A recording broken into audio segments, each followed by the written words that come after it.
that we just went on holiday on a ski trip, which we've revealed is not going to be a special. Yeah. Unfortunately, we do like to hang out with each other and not always have God the pressure. forbid we hang out outside of content. Even though Joey made a Even though I made a vlog about it. Which may or may not be out by now. It'll probably be out by now. Yeah, but we went to, where did we go again? Niseko? Niseko. Not Nisekoi. That's a manga. That's a manga. I completely just... Nisekoi. Niseko. That's it. That's Niseko. Yeah, in Hokkaido. It's like one of the most famous ski resorts in Japan. Probably like top 2. Is it the most famous? Oh, Hakuba and Niseko, the 2 famous ones. Oh, yeah, that's true. The 2 big boys. Yeah. That's not that famous though. Yeah, Zao is famous in Japan. I've also been there, and it is like very old. Yeah, it's not as great. Every ski lift was like a plank. It just like took you up. I mean, hand cranked. Yeah. I mean, I would say that this is my first proper ski trip because unlike before, I only went for a day and then I was like out of commission for like every other day. So I had like 1 day of snowboarding. This time I had basically like 4 days of snowboarding. Yeah. 2 like full hard days and 2 like kind of like softer take it easy days, but still 4 days of snowboarding. And it was a lot of fucking fun. Yeah. But my God, did my body hurt the day after. Holy fucking shit. Did your mum ask you how the white person sport was? Is that what she asked you last time or something? Yeah, she asked me last time. She's like, how are the white people? How are the white people there? I will say, it was so weird going to that ski resort and just going to that town and just seeing more people speaking English than they were Japanese. I think I heard less Japanese. Like, I heard more Chinese and English than I did Japanese. Oh, yeah. And that's only going to increase once the borders open up. Yeah. Because like every single staff member, not just in the hotel we stayed at, but just in town for some reason, spoke English. That spoke English, and there are a lot of Aussies there.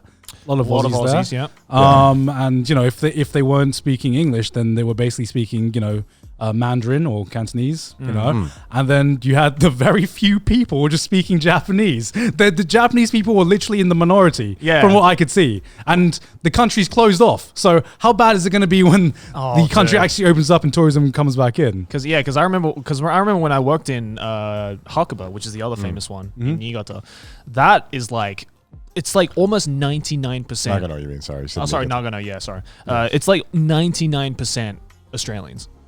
Like it's actually scary. Like I remember some days being there, like going around to like restaurants and stuff. Yeah. And I would step outside after the restaurant, and I'd be like, "Oh yeah, I'm in Japan."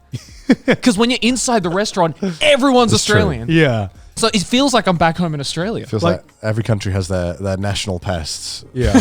Australia has the cane toads. Japan has Australians. Japan has Australians. Localized at the ski resorts. Just going in and you're like, oh yeah, sick cunts, yeah. That's how you know when you're at home. Oh my God.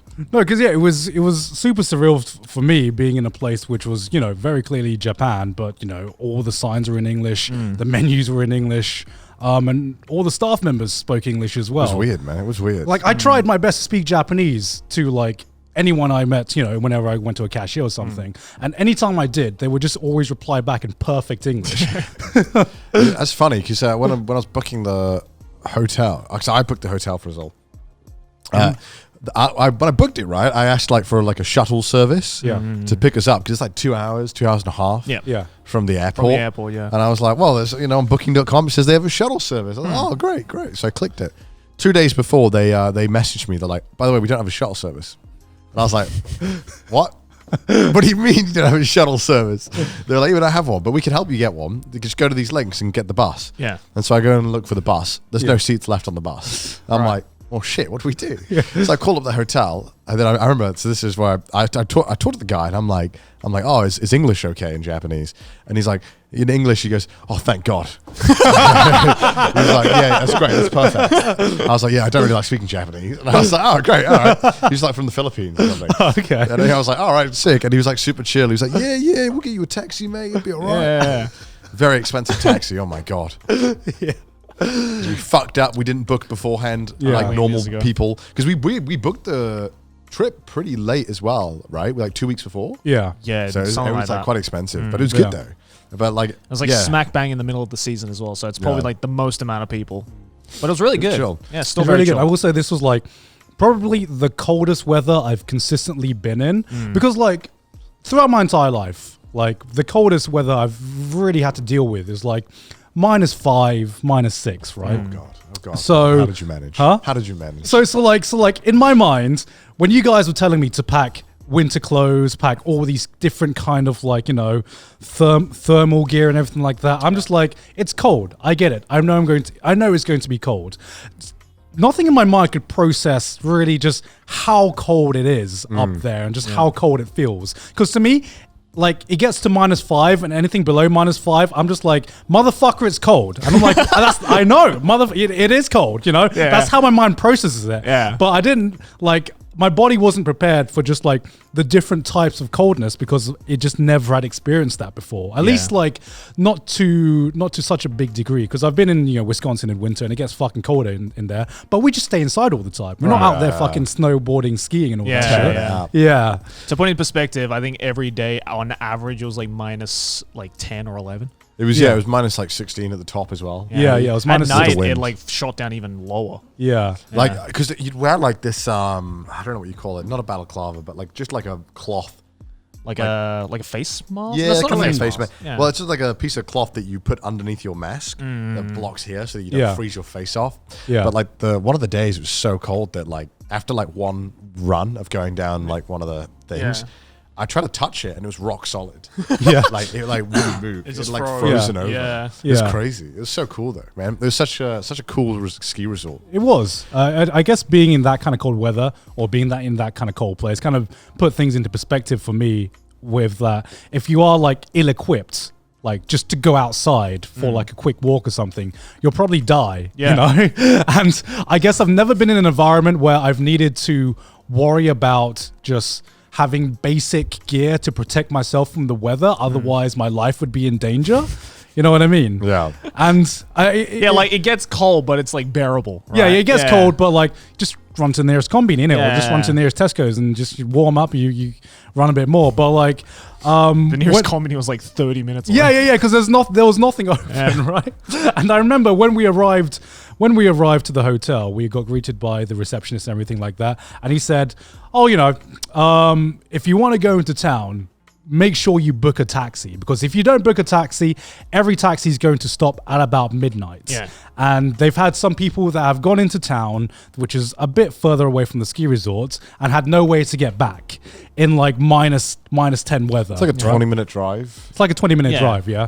It's like a 2-hour walk. In the Yeah, snow, yeah, basically. yeah. Yeah, because the ski resort has a bunch of different areas around it. Yeah. Because there's a lot of mountains. Yeah, we went to this village called Hirafu, which is technically on the next mountain over. So Yeah. that just puts into perspective how far away that is. Yeah, so it just made me think, fuck, man, if we just forgot to call a taxi one day, we'd just be fucked, because nowhere would be open. We couldn't get home, and we just have to like survive outside in the wilderness in like minus 10 degree weather. Celsius, by the way, Celsius. We went to that one bar, and was he Australian or South African? I think it was Australian. No, he was Dutch, I believe. Was he really? Yeah. Oh. I think his was accent. he Dutch? His I accent thought- sounded Dutch. I thought he had an Aussie accent. This guy was just he was just like, we were like, what do we do if we miss the cabs at midnight? I would know if he was Aussie. okay. So okay, He Joe, definitely okay. wasn't Aussie. He was European. we asked him, we're like, what do we do if we miss the cabs? And the guy's like, just walk home. No. He said no. He was like, "Where are you staying?" And I was like, "At XYZ hotel." And he's like, "It's walkable." and I looked at Google Maps and it was like An hour and 40 minutes. An hour and 40 minutes. I'm like, it's certainly walkable. Would I do it though? In minus 15 degree weather is a different question. I mean, walkable is a technicality. I'm sure a human would be able to walk from one end to the other. I mean, Hokkaido to Tokyo is walkable. Like, you can walk it if you would want to. I mean, the South Pole is walkable. People have done it. If you're you know? Jesus, you can walk anywhere. The Pacific is walkable. It's all walkable. Like, I have legs. It's all about drive. Oh my God.